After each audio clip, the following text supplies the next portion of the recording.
जय हिंद दोस्तों। Toppers club IAS academy YouTube channel पर आप सभी का स्वागत है। इस सेशन में हम लोग बात करेंगे SSC JEE, UP PCL JEE और यूपी ट्रिपल एससी जेईई के प्रीवियस ईयर क्वेश्चंस को हम टॉपिक वाइज सॉल्व करेंगे। देखिए, जेईई की तैयारी के लिए आप अपने हिसाब से तैयारी कर सकते हैं। देखिए, जो आपका जो तरीका होगा वही सटीक तरीका होगा। इसके लिए आप दो तरीके से भी तैयारी कर सकते हैं। सबसे पहला तरीका है आपके पास कि आप जो है पूरे कोर्स को एक बार कंप्लीट कर दें, सैटरडे और संडे को टेस्ट दें, क्विज करें। ठीक है, एक वो तरीका है। दूसरा तरीका है कि आप अगर पूरे सिलेबस को एक बार नहीं पढ़े हैं तो आप टॉपिक वाइज सॉल्व करना शुरू कर दीजिए। उसको टॉपिक वाइज आप सॉल्व करेंगे तो आप जिस टॉपिक से क्वेश्चन सॉल्व करेंगे प्रीवियस ईयर का, उस टॉपिक का आप एक नोट्स भी बनाइए। ठीक है, तो एक तरीका ये है। दूसरा तरीका वो है कि एक बार आप पहले पूरा सब्जेक्ट, सारे सब्जेक्ट पढ़ लीजिए और उन सब्जेक्ट के वीकली जो है टेस्ट भी देते रहिए। एक तो वो तरीका है। ठीक है, तो हम आपको तरीका बता रहे हैं कि पहला तरीका है कि आप सारे सब्जेक्ट को तैयार कर लीजिए। ठीक है, सारे सब्जेक्ट को तैयार कर लीजिए और वीकली टेस्ट दीजिए उसमें। दूसरा तरीका है कि आप प्रीवियस ईयर के क्वेश्चंस को टॉपिक वाइज सॉल्व कर दिए।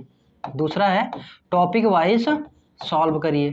ठीक है, और जब टॉपिक वाइज आप सॉल्व करेंगे क्वेश्चंस को, प्रीवियस क्वेश्चंस को, तो आपको क्वेश्चन का अंदाजा भी रहेगा और किस क्वेश्चन से कैसे पूछ रहा है क्वेश्चंस को वो भी आपको अंदाजा हो जाएगा। तब आप इसमें क्या करेंगे, आपको क्वेश्चंस के टाइप भी पता हो जाएंगे कि क्वेश्चन कैसे बन रहे हैं। दूसरी तरफ आप टॉपिक वाइज उसके नोट्स भी बना सकते हैं। ठीक है, तो इसमें हम इस वाले तरीकों को फॉलो करेंगे। ठीक है, प्रीवियस ईयर के क्वेश्चन एक साथ सॉल्व करेंगे और उसी के साथ हम जो है उसके टॉपिक वाइज नोट्स भी तैयार करेंगे। ठीक है, तो हम दूसरे तरीकों को फॉलो करेंगे। पहले तरीके में जो है हमारे पास हम फॉलो नहीं करेंगे। ठीक है, पहले तरीके में क्या था कि आप लोग जो भी डिप्लोमा किए हैं वो एक बार तो सब्जेक्ट पढ़ ही लिए हैं, अब उनका फिर से दोबारा से डिटेल में पढ़ने का मन नहीं करता है। ठीक है, तो आप टॉपिक वाइज करेंगे तो आपको ज़्यादा आसान लगेगा। तो चलिए शुरू करते हैं इसका टॉपिक वाइज से। आपके पास पहला क्वेश्चन है, जो क्वेश्चन जो है हम एक एक टॉपिक से करके लेंगे। जैसे पहला टॉपिक है हमारे पास बेसिक इलेक्ट्रिकल इंजीनियरिंग का। बेसिक इलेक्ट्रिकल इंजीनियरिंग में हमारे पास है electrostatics and ohms law. Ohm's law से सबसे पहले हम क्वेश्चन उठाएंगे और इसके कुछ क्वेश्चन सॉल्व करेंगे और उसके बाद नेक्स्ट उसके जो थ्योरेटिकल लेक्चर होगा उसमें हम इसके थ्योरी के बारे में डिटेल में जानेंगे। ठीक है, तो चलिए देखते हैं। पहला क्वेश्चन हमारे पास, if the voltage across an element in a circuit is linearly proportional to the current through it then it is a. कह रहा है कि एक एलिमेंट है। ठीक है, एक एलिमेंट है जिसके अक्रॉस जो वोल्टेज है, वोल्टेज अक्रॉस एन एलिमेंट, उसके अक्रॉस जो वोल्टेज है वो क्या है, लीनियरली प्रोपोर्शनल है। क्या है, लीनियरली प्रोपोर्शनल है। यानी कि अगर हम V और I के बीच में कर्व बनाएं, ठीक है, V और I के बीच में कर्व बनाएं तो कह रहा है कि जो इसका ग्राफ है वो प्रोपोर्शनल हो रहा है। ठीक है, टू द करंट के। यानी कि एक एलिमेंट है जिसका जो वोल्टेज है उसके करंट के प्रोपोर्शनल है। ठीक है, तो जो प्रोपोर्शनल ग्राफ बन रहा है वो प्रोपोर्शनल है। तो कह रहा है कि ये कौन सा एलिमेंट है। ठीक है, तो ये कौन सा एलिमेंट है, कैपेसिटर है? नहीं, कैपेसिटर में तो कर्व बनता है, कैपेसिटर में कर्व बनता है। ट्रांसफार्मर भी नहीं है। और क्या है, रजिस्टर है। ठीक है, क्या है, रजिस्टर है। इसका सही उत्तर क्या हो जाएगा हमारा, रजिस्टर हो जाएगा। इंडक्टर भी इसका कोई सही आंसर नहीं है, क्योंकि ओम्स लॉ क्या कहता है, ओम्स लॉ कहता है कि V प्रोपोर्शनल I, यानी कि अगर हमारी भौतिक अवस्था यानी कि ताप और दाब जो है स्थिर हैं तो हमारा जो वोल्टेज है वो करंट के प्रोपोर्शनल होता है। और जब ये प्रोपोर्शनलिटी के चिन्ह हटता है तो एक कांस्टेंट आता है जिसको बोलते हैं R, और ये R क्या होता है, ये कांस्टेंट होता है। R क्या होता है, ये कांस्टेंट होता है। ठीक है, चलिए अगला क्वेश्चन देखते हैं। अगला क्वेश्चन है हमारे पास, नेक्स्ट क्वेश्चन है, which of the following statement is true about ohms law. Ohm's law के स्टेटमेंट के बारे में कौन सा कथन सत्य है, यानी कि कौन सा कथन जो है वो ओम्स लॉ को फॉलो करता है सही से। Ohms law is applicable two diodes, क्या ओम्स लॉ डायोड को फॉलो करता है? ठीक है, नहीं, ओम्स लॉ डायोड को फॉलो नहीं करता है, यानी कि ये आंसर गलत है। Ohms law is not applicable two diodes, ohms law जो है वो डायोड्स पे अप्लीकेबल नहीं होता, ये बात सही है, ये सही है। तीसरा हमारे पास Ohm's law is applicable to voltage regulators, Ohm's law जो है वो वोल्टेज रेगुलेटर्स पे एप्लीकेबल होता है, नहीं, ये आंसर आपका गलत हो जाएगा। Ohm's law is applicable to transistor, Ohm's law transistor पे एप्लीकेबल नहीं होता है, ठीक है।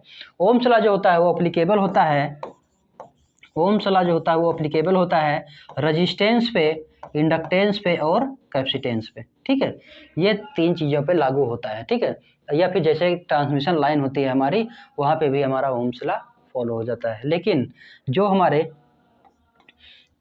डायोड्स हैं,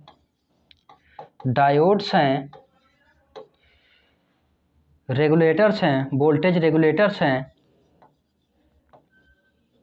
और ट्रांजिस्टर्स हैं, ठीक है, क्या हैं?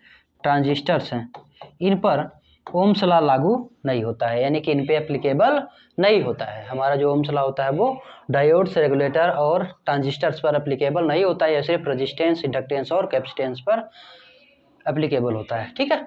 चलिए अगला क्वेश्चन है हमारे पास, अगला क्वेश्चन है determine the value of current in ampere that flows through a resistor of 9 ohms when the potential difference between the ends of the resistor is 36 volt, यानी कि कह रहा है कि determine the value of current, धारा को आप ज्ञात कीजिए इन एम्पियर में, यानी कि एम्पियर में हमें धारा का मान ज्ञात करना है, दैट फ्लोज जो प्रवाहित होती है थ्रू ए रजिस्टर ऑफ 9 ओम, यानी कि हमारे पास जो रजिस्टर है, एक रजिस्टर दिया गया है 9 ओम का, क्या दिया गया है? दिया गया है R इक्वल टू दिया गया है 9 ओम्स ना, दिया गया है resistor of 9 ohms, when the potential difference, यानी कि हमें वोल्टेज दे दिया गया है, पोटेंशियल डिफरेंस दे दिया गया है between the ends of the resistor is 36 volt, यानी कि इस रजिस्टर के अक्रॉस जो वोल्टेज दे दिया गया है वो दे दिया गया है 36 वोल्ट, ठीक है। हमें इस रजिस्टेंस के अक्रॉस करंट ज्ञात करना है, करंट ज्ञात करना है, तो हमारा ओम्स लॉ कहता है कि V equal to I R, Ohm's law कहता है V equal to I R, यहाँ से हम करंट का वैल्यू ज्ञात कर सकते हैं, I इक्वल टू हो जाएगा V अपान आर, क्या हो जाएगा? V अपान आर, V हमारा है 36 वोल्ट और R कितना है 9 ओम, ठीक है, 9 चौक 36 वोल्ट पर ओम, क्या हो जाएगा? एम्पियर हो जाएगा। I इक्वल टू कितना आ जाएगा? 4 एम्पियर, ठीक है, I क्या हो जाएगा? 4 एम्पियर। इसको आप, हम इसको समझाने के लिए आपको लिख दिए हैं कि 36 वोल्ट है और ये 9 ओम है, ठीक है, हालांकि ये लिखा नहीं जाता है, ठीक है। तो इस प्रकार इसका सही आंसर क्या हो जाएगा? इसका सही आंसर हो जाएगा सी, ऑप्शन सी, ठीक है। चलिए नेक्स्ट क्वेश्चन देखते हैं। अगला क्वेश्चन है हमारे पास, what will be the potential difference in volt between the ends of a resistor of 10 ohms resistance when the current through the resistor is 3.5 ampere. कह रहा है कि what will be the potential difference in volt, मतलब कि voltage क्या होगा between the ends of a resistor of 10 ohm, एक 10 ओम का रजिस्टर है, रेजिस्टेंस है, ठीक है, कितना? 10 ओम्स का, 10 ओम का रेजिस्टेंस है, उसमें से जो करंट फ्लो हो रही है वो है 3.5 एम्पियर, क्या दिया गया है? करंट दिया गया है 3.5 एम्पियर। हमें इसके अक्रॉस जो है वो वोल्ट निकालना है, यानी कि पोटेंशियल डिफरेंस निकालना है, हमें V ज्ञात करना है, क्या ज्ञात करना है? V ज्ञात करना है। तो हम क्या करेंगे, हम लोग जानते हैं कि V equal to I R होता है, जो कि ओम का नियम है, तो V इक्वल टू हो जाएगा, I कितना दिया गया है? I है 3.5 और R कितना है? 10 है, तो ये हो जाएगा आपका 35 वोल्ट। V क्या आ जाएगा हमारा?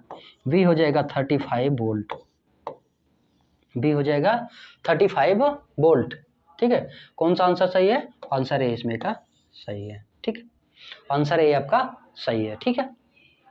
चलिए अगले क्वेश्चन की तरफ चलते हैं। अगला क्वेश्चन है हमारे पास, how much time in seconds will be taken by of 40 coulomb of charge to pass through a point in a circuit if a current of 8 ampere flows through it। यानी कि कह रहा है कि how much time in seconds, कितना समय लगेगा, will be taken by the 40 Coulomb's. यहाँ पे कुलॉम थोड़ा गलत लिखा है, इसको सही कर लीजिएगा। कुलॉम ये होता है, ठीक है, कुलॉम।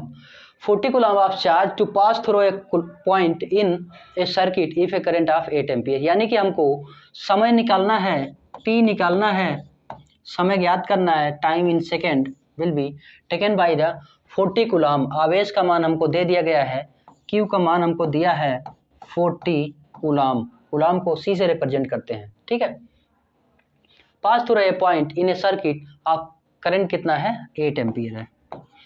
करंट कितना है, 8 एम्पियर, ठीक है। करंट जो है वो 8 एम्पियर है। तो हम लोग जानते हैं कि Q इक्वल टू क्या होता है, Q इक्वल टू होता है, Q इक्वल टू होता है I into T. Q equal to I into T, या फिर I इक्वल टू होता है Q अपान टी, है ना। जो धारा की परिभाषा होती है, प्रति एकांक समय में प्रवाहित होने वाला चार्ज क्या होता है, करंट होती है। तो इसका फार्मूला ये है। यहाँ से हम टी का मान निकाल लेंगे। टी क्या हो जाएगा, टी हो जाएगा Q अपान आई। टी क्या हो जाएगा, Q अपान आई हो जाएगा। कि यहाँ पर जाएगा और आई इसके स्थान पर आ जाएगा, तो ये हो जाएगा Q अपान आई। Q कितना है हमारे पास, Q है 40 और आई कितना है 8, तो 8 पंचे 40, आ गया हमारा 5। तो टी कितना आ गया हमारा, टी आ गया हमारा 5 सेकेंड, ठीक है, 5 सेकेंड। टी हमारा हो गया 5 सेकेंड, ठीक है। टी हमारा 5 सेकेंड हो गया, ठीक, ये हो गया हमारा 5 सेकेंड। तो इस प्रकार इसका जो आंसर हो जाएगा वो क्या हो जाएगा, आंसर हो जाएगा ऑप्शन नंबर डी। इसका सही आंसर क्या हो जाएगा, डी सही हो जाएगा, ठीक है। चलिए अगला क्वेश्चन देखते हैं। अगला क्वेश्चन है हमारे पास, which of the following is the correct expression for electrical power. कह रहा है कि इलेक्ट्रिकल पावर के लिए इनमें से कौन सा सही एक्सप्रेशन है, इनमें से कौन सा सही एक्सप्रेशन है। वी आर, ये पावर का सही एक्सप्रेशन नहीं है, ये पावर का सही एक्सप्रेशन नहीं है। दूसरा V अपान आर, ये तो करंट है। V अपान आर क्या है, V अपान आर हो जाएगा हमारा करंट। और V स्क्वायर आर क्या है, ये भी हमारा पावर नहीं है, ये भी हमारा पावर नहीं है। V स्क्वायर अपान आर ये क्या है, ये हमारा पावर है। मैक्सिमम पावर ट्रांसफर थ्योरम जब पढ़ते हैं तब हम ये वाला फार्मूला पढ़ते हैं, ठीक है। तो इस प्रकार इसका सही आंसर क्या हो जाएगा, इसका सही आंसर हो जाएगा डी, ठीक है। इसका सही आंसर क्या हो जाएगा, इसका सही आंसर हो जाएगा डी, ठीक है। P equal to V square upon R. चलिए अगला क्वेश्चन है हमारे पास, Ohm's law is applicable to. Ohm's law किस पर एप्लीकेबल होता है, यानी कि ओम्स लॉ के एप्लीकेबल होने की कंडीशन क्या है, ठीक है, स्थिति क्या है। Constant and variable temperature. Ohms law जो होता है उसके लिए टेम्परेचर चाहे कांस्टेंट हो चाहे वेरिएबल हो, नहीं, ये नहीं सही है। कांस्टेंट टेम्परेचर यानी कि टेम्परेचर जो है वो स्थिर रहे, सच सही है। वेरिएबल टेम्परेचर नहीं, एनी ऑफ द ऑप्शंस नहीं, गलत, ठीक है। तो जो हमारा ओम्स लॉ होता है उसके लिए भौतिक अवस्थाएं स्थिर होनी चाहिए, यानी कि ताप और दाब जो है वो स्थिर होनी चाहिए, यानी कि कांस्टेंट होनी चाहिए। ओम्स लॉ के लिए टेम्परेचर जो है वो कांस्टेंट होना चाहिए। तो इस प्रकार हमारा इसका जो सही आंसर हो जाएगा वो हो जाएगा ऑप्शन बी, ठीक है। जो ऑप्शन हो जाएगा वो हो जाएगा बी। चलिए अगला क्वेश्चन है, अगला क्वेश्चन है हमारे पास next, which of the following are immobile. इनमें से कौन सा इमोबाइल है।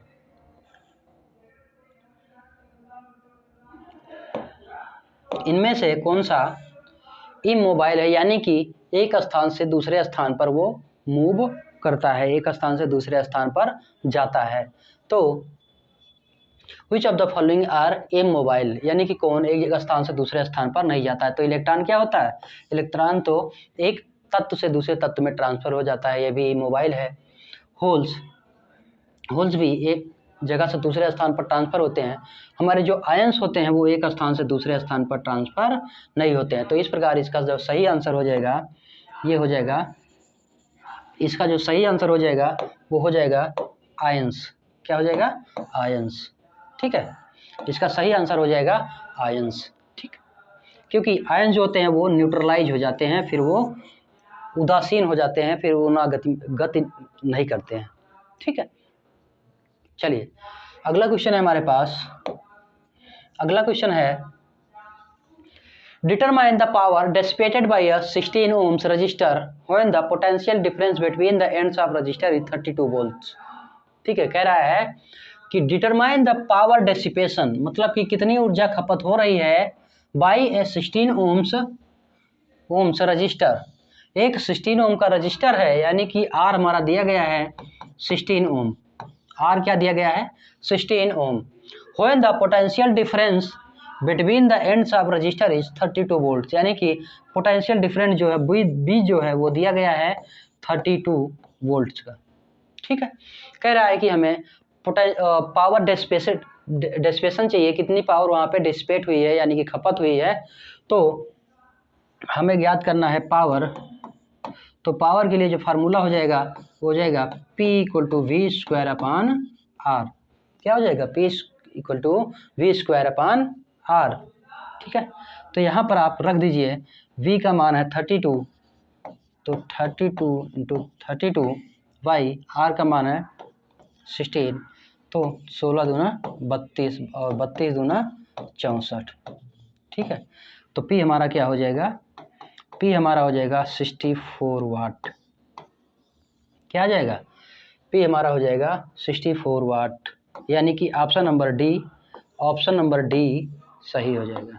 ठीक है, कौन सा सही हो जाएगा, ऑप्शन नंबर डी सही आंसर हो जाएगा। ठीक है, चलिए अगला क्वेश्चन देखते हैं। अगला क्वेश्चन है विच of the following is dimension of resistance, इनमें से कौन सा रेजिस्टेंस का डायमेंशन है, यानी कि रेजिस्टेंस की विमा है। ठीक है, तो रेजिस्टेंस की विमा देखने के लिए हम देखते हैं कि रेजिस्टेंस का फॉर्मूला क्या होगा, V और I के टर्म में हो जाएगा V/I। और हम लोग जानते हैं कि V क्या होता है, V होता है W/Q।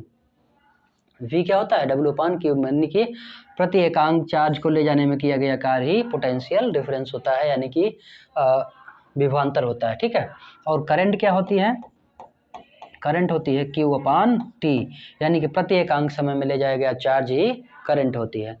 तो यहाँ पर रख देंगे, तो क्या हो जाएगा, ये हो जाएगा W/Q/Q/T। इसको मल्टीप्लाई करेंगे तो ये हो जाएगा WT/Q²। क्या हो जाएगा, Q²। ठीक है, अब यहाँ पर हम देखें तो जो W है वो क्या है, वर्क है। ठीक है, वर्क या फिर एनर्जी है, क्या है, एनर्जी है, जिसका बीमा क्या होता है, जिसका बीमा होता है mL2T-2। वर्क का क्या होता है, mL2T-2, और समय का T हमारे पास एक T यहाँ पे दिया गया है और नीचे हमारे पास दिया गया है Q2T। आप इसको थोड़ा सा और सॉल्व कर दीजिए तो हमारा आ जाएगा रेजिस्टेंस की बीमा, यानी कि mL2, Q से एक माइनस हो जाएगा तो T माइनस बचेगा, तो T को नीचे ले आते हैं तो ये हो जाएगा Q2T, यानी कि रेजिस्टेंस की जो बीमा हो जाएगी वो हो जाएगी mL2/Q2T। mL2/Q2T देखिए ये किस में मिल रहा है, ये मिल रहा है हमारा ऑप्शन नंबर ए में। ठीक है, तो इसमें हमारा ऑप्शन नंबर ए सही हो जाएगा। इसमें कौन सा आंसर सही हो जाएगा, इसमें हो जाएगा ऑप्शन ए। ठीक है, चलिए नेक्स्ट क्वेश्चन देखते हैं।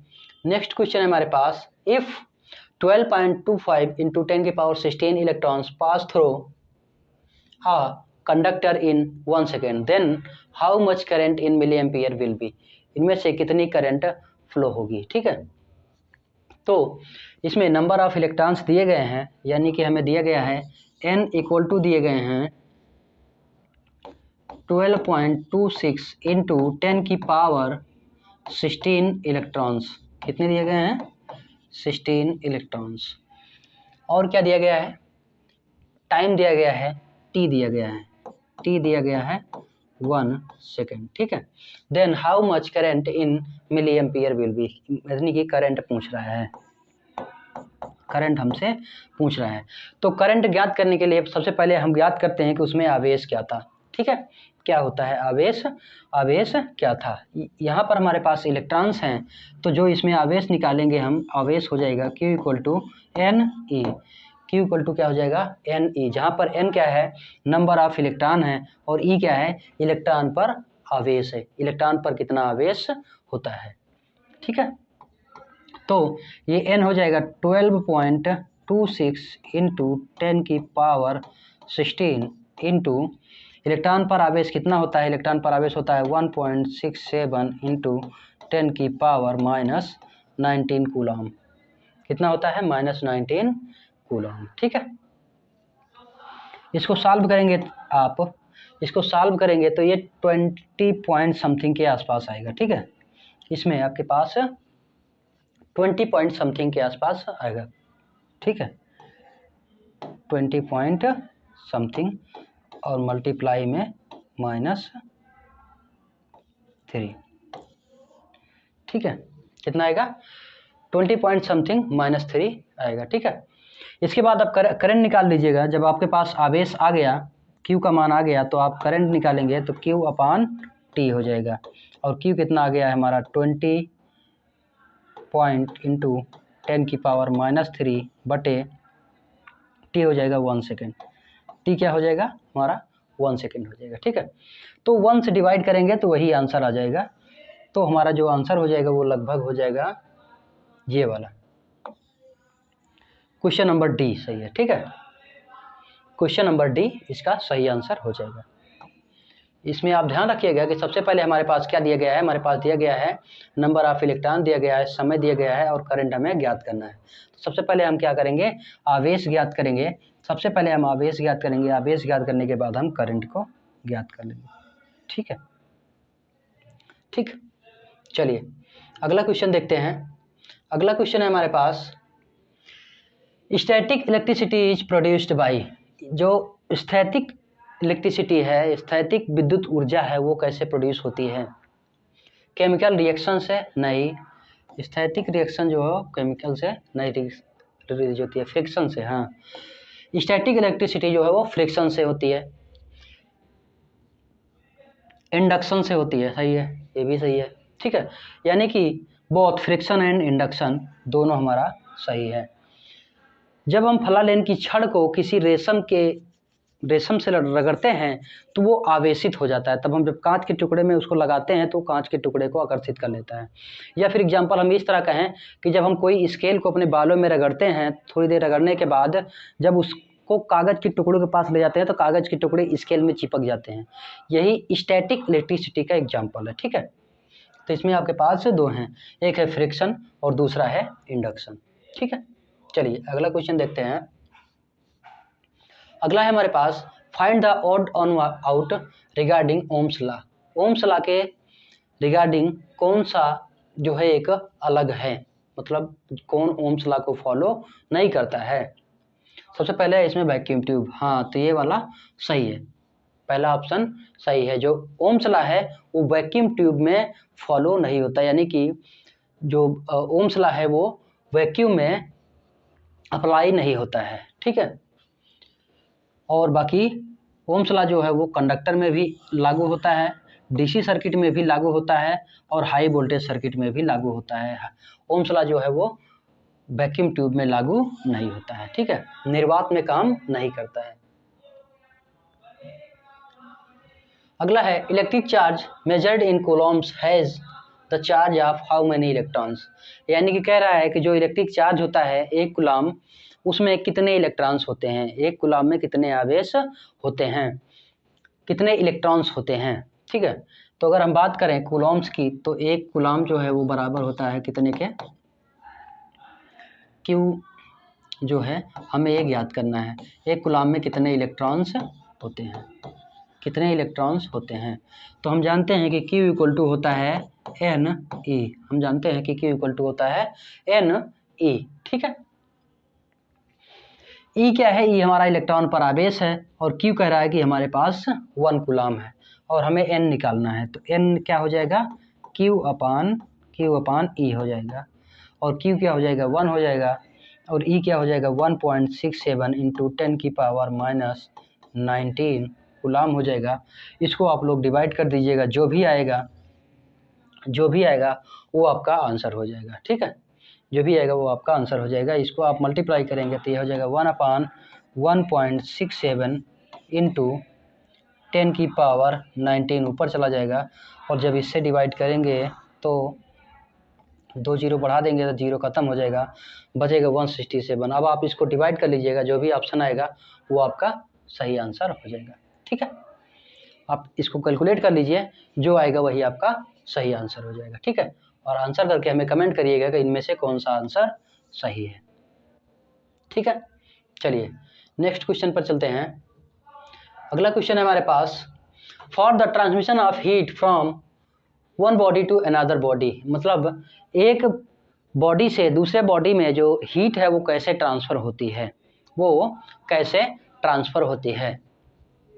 पहला है temperature of two bodies must be different, यानी कि दोनों बॉडी के जो टेम्परेचर हैं वो डिफरेंट होने चाहिए। ठीक है, सही है। At least one of the bodies must have some sources of heating, इनमें से किसी एक बॉडी के पास हीट का सोर्स चाहिए, नहीं ये गलत है। Both bodies must be in contact, दोनों बॉडीज कॉन्टैक्ट में होनी जरूरी है, नहीं ये भी जरूरी नहीं है।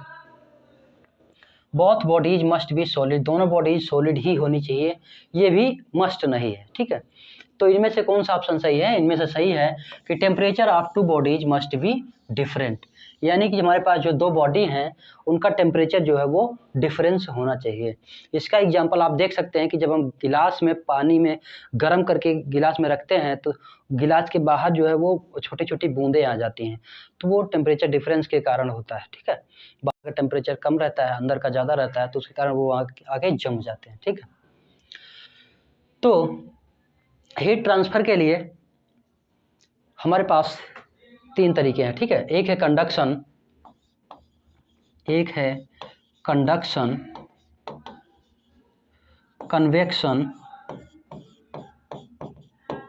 कन्वेक्शन और रेडिएशन।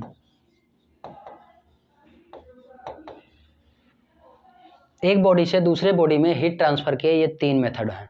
ठीक है, इसको बोलते हैं चालन, इसको बोलते हैं संवहन और इसको बोलते हैं विकिरण, इसको बोलते हैं विकिरण। ठीक है, कंडक्शन में जो है वो हम किसी वस्तु को दूसरे वस्तु के साथ संपर्क में लाते हैं, उसको टच करते हैं, तब उसका टेम्परेचर जो है वो एक बॉडी से दूसरे बॉडी में ट्रांसफ़र होता है। कन्वेक्शन में हम इसमें जो होता है वो ठोस होता है, क्या होता है, ठोस में।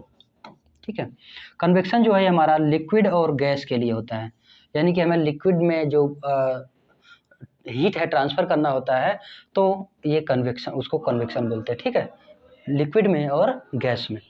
और जो रेडिएशन है ये तीनों में होता है, रेडिएशन जो है हमारा तीनों में होता है। रेडिएशन का जो एग्जांपल है, सन से जो रेडियो एक्टिव विकिरण किरणें आती हैं वो रेडिएशन के थ्रू ही हमारे जो तापमान है इसको गर्म करती हैं। ठीक है, तो इस प्रकार ये हमारे 15 क्वेश्चन हुए। उसके बाद हम नेक्स्ट सेशन में देखेंगे। हम आपको बता दें कि आपको ये कंटेंट जो है वो यूट्यूब पर और हमारे app toppers club IAS academy पर फ्री में अवेलेबल हैं। आप हमारे यूट्यूब चैनल को सब्सक्राइब कीजिए और हमारे ऐप को डाउनलोड कीजिए। यहाँ पर आपको इसके सारे मटेरियल फ्री में मिलेंगे, आपको हिस्ट्री मटेरियल भी मिलेगा और इसके जो हैं क्विज भी मिलेंगे। ठीक है, और वो भी फ्री में। ठीक, तो आज के लिए इतना ही काफ़ी, मिलेंगे नेक्स्ट लेक्चर में, तब तक के लिए जय हिंद।